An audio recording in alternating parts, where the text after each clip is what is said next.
My wife called my dinner poverty and threw it on the floor after I paid rent again.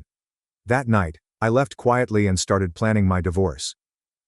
After covering the rent with my emergency fund because my wife failed to pay it again, I returned home with a gas station meal and a headache. She glanced at the food and exclaimed, "Wow, you really know how to make poverty taste worse."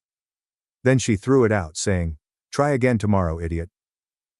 That night, I understood I wasn't a spouse, but rather a wallet with a pulse. She called me this morning, crying and begging. You know the type. The miserable sacks who let themselves be walked over till they crack. But here I am, sitting in my car in a 24-hour grocery store parking lot, because I can't bear returning to my own house tonight. It's funny how quickly your life can turn into a Reddit post. It started with the rent again. Skylar missed paying it for the third time in 6 months, despite the fact that she does not work and has only one financial responsibility: transferring money from our joint account to the landlord's payment system, which takes around 90 seconds.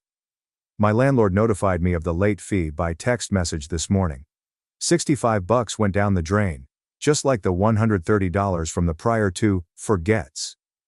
We can't afford to waste money right now. But regardless, I am used to it. I called Skylar from where I was already working a 12-hour shift because we're understaffed, which is corporate speak for, we don't want to hire enough people. She gave me the usual spiel about how she got distracted, how the payment portal is extremely confusing, and how she simply has too much on her plate right now. She has been unemployed for 14 months. Her plate has TikTok and our Netflix subscription. So I transferred the rent money from my emergency fund. Again. The emergency fund, which had nearly $8,000 in it 2 years ago, currently has a whopping $712, because my wife's failure to remember fundamental adult obligations appears to be our most regular problem. Fast forward to me driving home from my shift. My head is pounding as if someone is using my skull for drum practice. I am fatigued. I haven't eaten since my dismal desk lunch at 11 o'clock, so I swing by the gas station near our apartment and get some pre-made sandwiches, chips, and 2 bottles of Pepsi. It's not gourmet, but it will do. I come in the door to find Skylar on the couch, scrolling through her phone. The apartment is a disaster. Dishes heaped in the sink from at least 3 days ago, garbage overflowing, and the laundry I requested her to quickly throw in the washer still sitting in the hamper. But, whatever. I'm too tired to fight about this. I placed the gas station meal on the coffee table and mumbled something about dinner. Skylar looks up from her phone, looks at the food and exclaims, "Wow, you really know how to make poverty taste worse." I freeze. I actually can't move. Did she really just say that? After I just paid our rent? What happens after I work a 12-hour shift? After she made exactly 0 contributions to our household today? Before I can react, she swings her arm across the coffee table, knocking the food on the floor. The soda explodes on our carpet. "Try again tomorrow, idiot." That's when something inside of me clicked, as if you've been attempting to solve a jigsaw and suddenly all of the parts fall into place, revealing the entire picture. I've been married for 4 years but have never been a husband. I am a wallet with a pulse. I've always paid for everything. Initially it was because Skylar was between jobs. Then it was because she was discovering her passion. Then it was because the job market was extremely competitive. Then it was because she was experiencing burnout. The justifications changed, but the fact remained the same. My paycheck came in. Nothing went out. Meanwhile, her own spending has continued unabated. New clothing, expensive skincare, constant meal delivery, because cooking is so draining. Every time I mention it, I'm the bad guy. I am financially abusive for questioning where our money is going. I'm controlling for proposing a budget. I am unsupportive for asking why she needs another $300 pair of shoes. Standing there, watching the drink seep into our carpet, which I will undoubtedly clean, something in me died. Or maybe you woke up. I do not know. I did not yell. I did not argue. I simply turned around, walked outside, got into my car, and drove away. She was left sitting there with her phone, attitude, and mess. I drove aimlessly for a bit and ended up in this parking lot, writing this post on my phone since I literally had no one to talk to about it. Skylar made certain of that over the years. My pals were losers, and my family was toxic. It's funny how everyone who could have had my back became problematic. My phone has been blowing up for the last hour. Text after text, first angry. Where TF are you? Then manipulative. I'm scared. Please come home. Then gaslighting. You're overreacting. It was just a joke. And now the sobbing apologies.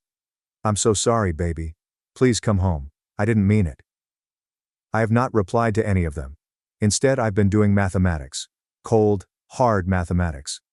Over the last 4 years, I've spent around $192,000 on our living expenses, bills, and her personal spending. In exchange, she has contributed almost $18,000 over the brief time she worked. And that's just the financial aspect. I won't even talk about the emotional labor, the housework I do despite working full-time, the continual walking on eggshells, the friends I've lost, the family events I've missed, and the dreams I've put on hold. I guess I've been in denial for 4 years, convincing myself that things will improve once she found the appropriate job. We had more money, and she was less stressed. When? But tonight, witnessing her throw perfectly fine food out while calling me an idiot, I realize the truth. There's no when. This is it. This is who she is. This describes who we are. Alternatively, this is who we were. I'm done being a walking ATM. Tomorrow, I'll open a new bank account with a different bank. I'm going to divert my direct deposit. I'm going to phone a lawyer. And I'm going to figure out what divorce looks like after 4 years of providing someone's financial support. I'm not sure what she will do when the money runs out. Probably call her parents, who are reputed to be nasty, but she has no problem accepting their birthday checks. Maybe she should obtain a real job or find another sucker to pay for her lifestyle. Not my concern anymore. So, that's where I am at. I'm sitting in my car at almost 3 a.m., plotting my departure strategy from a marriage that I'm quite sure has been one-sided since the beginning. Surprisingly, I feel relieved. It feels like I can breathe for the first time in years. Has anyone else experienced something similar? Any suggestions on how to preserve my finances throughout a divorce? Because something tells me that when Skylar discovers her meal ticket is being walked out the door, things will become ugly quickly. Update 1. First and foremost, I'd like to thank everyone who supported my previous post. Waking up to hundreds of responses from folks who have been where I am was both uplifting and disheartening. Validating because I am not insane. Depressing, because there appear to be thousands of us walking ATMs out there. It's been 16 days since the gas station supper incident. 16 days of what I can only describe as financial warfare using spreadsheets instead of firearms. The morning after I wrote, I went straight to a credit union across town to create fresh accounts. The lady behind the desk continued giving me anxious looks as I stammered through my explanation of why I wanted accounts that my wife couldn't access. When I eventually stopped speaking, she simply slid a form over the desk and stated she'd seen it before. There is no judgment. There are no questions. It's just efficiency. That's when it dawned on me. This happens so frequently that they have a protocol. I redirected my direct deposit, which thankfully would not arrive until the next pay week. We left just enough money in our joint account to satisfy our immediate expenses. Then I spent 3 days creating spreadsheets, not just simple finances. I conducted a thorough forensic accounting on our marriage. 4 years of transactions organized into categories, with brief notes on what each was for. The findings were illuminating.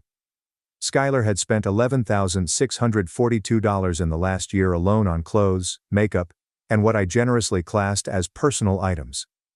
That's nearly $1,000 per month, on stuff, while I worked overtime and ate noodles for lunch to make ends meet. And the ends were not even meeting. We had $8,300 in credit card debt, which I was unaware of until I went through all of our accounts. It turns out that those forgot to pay instances applied to much more than just rent. I printed everything color-coded and with small sticky tabs. Because if I was going to end my marriage, I was going to do it with well-organized evidence. For the record, witnessing 4 years of financial abuse put out in Excel has strange psychological effects. I alternated between wanting to vomit and high-five myself for finally recognizing the reality. Skylar had changed dramatically by the time I returned home 3 days later. The apartment was spotless. She had prepared my favorite supper. She'd even put on her pricey cosmetics, which she saves for special occasions. The manipulation was so clear it was almost endearing. Imagine witnessing a toddler lie about eating cookies as their face is smeared with chocolate. I sat down at our kitchen table, set my binder of financial documents between us, and began chatting. Calmly. I explained that I was aware of my credit card debt, that I had misdirected my paycheck, that I had determined exactly how much of our joint expenses I would cover going forward, and how much she would have to contribute. For the first 30 seconds, she just stared, as if her brain couldn't comprehend the reality that I was actually sticking up for myself. Then came the waterworks. Then come the accusations. Then the promises of transformation. The typical manipulation trifecta. I'd seen it so many times that it almost seemed scripted. But this time, I did not fold. This time, I had my binder of truth and enough righteous rage to power a small city. When she realized that crying wasn't working, she changed tactics. She began to mention how her friend Lindsay had recently gone through a difficult time with her spouse, and had successfully resolved it. How marriage is about supporting one another during difficult times. If she got a job tomorrow, I'd be thrilled. I just turned to page 23 of my binder. The document has all of her past promises to find a job, properly dated and categorized by excuse. That's when things became ugly. She called me every single name in the book. Said I was financially abusing her by controlling the money. Said I'd always been cheap and weak. She claimed she only stayed with me out of pity. And you know what? The craziest part was that having her say all of it out loud made me feel better. As if she was finally being truthful for the first time in our marriage. That night, I moved into the extra room. Set up what my buddy Lawson refers to as a depression nest, consisting of a mattress on the floor, my laptop, and enough clothes to get by. It wasn't much, but it was mine. And for the first time in years, I slept through the night without waking up worried about finances. The following week felt like I was living with a stranger, who was changing personas to see which one would work best for me. One day, she'd be nice and sorry, preparing coffee, and inquiring about my day. The next moment, she'd be cold and aloof, slamming doors and moaning deeply. Then she'd be realistic, sitting down with job search websites and asking for my assistance with her resume. I remained nice, yet detached. Answered direct questions briefly. I didn't take the bait when she tried to start a fight. Gray rocking is a term used on the internet to describe when someone becomes so uninteresting and inattentive that they lose interest in attempting to persuade you. It turns out that it works. But the major changes began when the money ran out, roughly a week after I rerouted my salary. Her credit card was denied while trying to purchase delivery. I was in the guest room, but I could hear her on the phone, trying several cards and becoming increasingly irritated. The next day, she attempted to buy something online and allegedly had the same problem. That afternoon, I received a calendar warning that our auto insurance was due, something she had usually handled with our combined funds. Except today, there was insufficient funds in that account. Reality was setting in. One denied transaction at a time. She confronted me in the kitchen 2 nights ago, wanting to know what I had done. I calmly stated that I was now covering exactly 50% of our combined expenses, including rent, utilities, groceries, and car insurance. Nothing more. Nothing less. If she wanted to spend money, she would have to contribute. For a moment I thought she was going to hit me. Her expressions ranged from astonishment and bewilderment to fury, calculating, and eventually defeat. All in roughly 15 seconds. Yesterday morning I awoke to find a message on the kitchen countertop. She planned to spend a few days with her friend Cheryl, to think about things. She packed her laptop, makeup and enough clothing for a week. And you know what? Somehow the apartment feels larger. Her wrath and entitlement had taken up physical space that I could now breathe in. I am not naive enough to believe this is over. Skylar is not the sort to relinquish her meal ticket without a fight. But for the first time in our marriage, I'm not frightened to argue. I have my binder. I've got separate accounts. Most importantly, I've received confirmation that I'm not insane for expecting an adult to behave like an adult. My lawyer, a straight-talking woman who reminds me of my no-nonsense aunt, believes I'm in a fortunate situation. We are tenants. No children. While having mutual debt is unfortunate, we do not own property together. She is drafting separation documents that will divide our debts proportionally based on who accumulated them. which means Skylar is going to discover that all those spa days and stuff were not free. I should be sad. This is the end of my marriage after all. But basically, I feel like I've been lugging a bag full of rocks for 4 years, and I've finally put it down. My shoulders feel lighter. Cheryl messaged me this morning. Skylar wants to meet and work things out. It appears she has been crying non-stop and is aware of what she has done.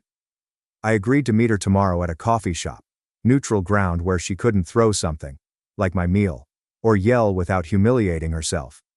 I have a feeling this will be the performance of a lifetime. Oscar-worthy tears, promises of change, perhaps even some strategic cleavage. But this time, I'm going in with fresh eyes and an exit strategy. Update 2. Well, it occurred. She ordered a $12 latte. Skylar's decision to spend $12 on a premium coffee while lamenting about her financial situation characterized our relationship perfectly. The coffee shop meeting went just as I expected. She arrived looking as if she had just come off the set of a sad music video. Slightly smudged mascara, stylishly disheveled hair, and that blue sweater, which I once remarked brought out her eyes. The manipulation was so clear that it was nearly impressive. For 2 hours straight, she went through her best hits. Tears, promises, guilt trips, and, when all else failed, cryptic hints about how beautiful her coworker Gage finds her. Everything was deliberately planned to make me feel like a hero capable of saving her, or a villain intent on wrecking her life. 4 years ago, it would have worked. Hell, 4 weeks ago, that could have worked. But sitting across from her, with my lawyer's counsel fresh in my memory and 16 days of uninterrupted sleep under my belt, all I saw was a con artist, whose favorite victim had finally figured out the game. I passed the separation agreement across the table. I gave her 2 options: sign it and handle it like adults, or fight me and waste her remaining money on legal bills. The agreement was more than fair. I even volunteered to take on 60% of our joint credit card debt, despite the fact that my spreadsheets plainly show she is responsible for the majority of it. She did not even read it. Just pushed it aside and said we could work it out if I stopped being so petty about money. Classic Skylar, treating a financial nuclear bomb as if it were a little quarrel about which TV to watch. I left her sitting there, still talking about how we could start fresh. I walked out mid-sentence. I felt like I was in a movie. Except there was no dramatic music. Just the awkward shuffle of coffee shop patrons trying not to stare at the crying woman. It was 37 days ago. Since then, things have been chaotic, but better. It's like I've been recovering from a 4-year relationship addiction. The first few weeks were difficult. Nightmares, second-guessing myself, gazing at my phone, wondering if I should just call and say I'd changed my mind. But then, unexpectedly, Cheryl reached out to me. Skylar's friend turned out to be less supportive than she had imagined. Cheryl began asking questions after 2 weeks of listening to Skylar's version of events, and witnessing her consume Cheryl's food and hospitality without contributing. Then she began to notice irregularities. Then she looked me up on social media and messaged me. We met for coffee. I got a regular drip, $5. Because I'm still healing the financial damage from my marriage. Cheryl shyly acknowledged that Skylar had been bad-mouthing me to everyone for years, portraying herself as a long-suffering wife supporting her failing husband through career struggles. This was the polar opposite of reality. But what is the best part? Cheryl had receipts, screenshots of Skylar talking in their group chat about how she trained me to pay all the bills, while she retained her own money. Pictures of buying sprees with the phrase, "Hubby doesn't know LOL." Text messages whining about having to pretend to look for work, simply to get me off her back. My 4-year marriage, explained in poisoned texts. I did not even feel angry, just got validated. It was like finally obtaining proof that I wasn't going insane. Cheryl apologized for trusting Skylar's falsehoods, said she recognized warning signs but ignored them since Skylar was so convincing. Then she did something unexpected. She promised to be a witness if the divorce turned ugly. She said she couldn't stand by and let someone be used like that. It turns out that not everyone has a damaged moral compass like my soon-to-be ex-wife. Speaking of Skylar, reality struck her like a freight train around 3 weeks after our coffee shop rendezvous. Her credit cards were maxed out. Her parents, who, I subsequently discovered, were not the monsters she claimed, but rather ordinary people tired of supporting her lifestyle, refused to send further money. Cheryl had instructed her to start paying rent, or find another place to stay. That was when the phone calls began. 3, 4, or 5 times per day. Voicemails alternate between crying apologies and nasty threats. The texts ranged from, "I miss you so much, baby," to, "You're going to die alone and miserable." The emotional whiplash was taxing. But my attorney had prepped me. Document everything. Respond modestly. Never engage with the insane. So that is what I did. Then came the day I had been quietly dreading. Relocation day. I had found a little studio apartment across town. Nothing extravagant, but it's clean, has good water pressure, and, most significantly, my name is the only one on the lease. I made arrangements to pick up my belongings while Skylar was supposed to be at a job interview, her first in months, that happened to be scheduled just when rent was due. However, she was not at an interview. She was waiting in the flat, sitting on the couch like the last boss in a video game I'd never play. For some strange reason, I almost laughed. Of course, she would ambush me. Of course, she'd make things tougher than they needed to be. Of course, she was wearing her blue sweater again. My friend Holden, who came to assist me move, tightened up alongside me right away. He'd heard all of the stories, but now he was experiencing the Skylar show live for the first time. The following 2 hours were the most uncomfortable of my life. Skylar alternated between helping pack dishes, strange, and accidentally dumping items I cared about, predictable. Making small chat with Holden, as if we were all pals hanging out, very uncomfortable. Asking pointed inquiries about my new surroundings, which I purposefully kept vague. I was waiting for the explosion the entire time, the yelling, the throwing of objects, the theatrical announcements. But it never arrived. Instead, when I finished the last box, she handed me an envelope and explained that she had been thinking a lot. Inside was the signed separation agreement. There are no modifications. There is no negotiation. Only her signature appeared on each highlighted line. I stood there, staring at it as if it would explode in my hands. After weeks of arguing, she finally conceded. It didn't make sense. That night, while I sat on my new mattress on the floor of my empty studio, reminiscing about my depressive nest in the spare room, Cheryl texted me an explanation. Skylar apparently met a guy at a bar.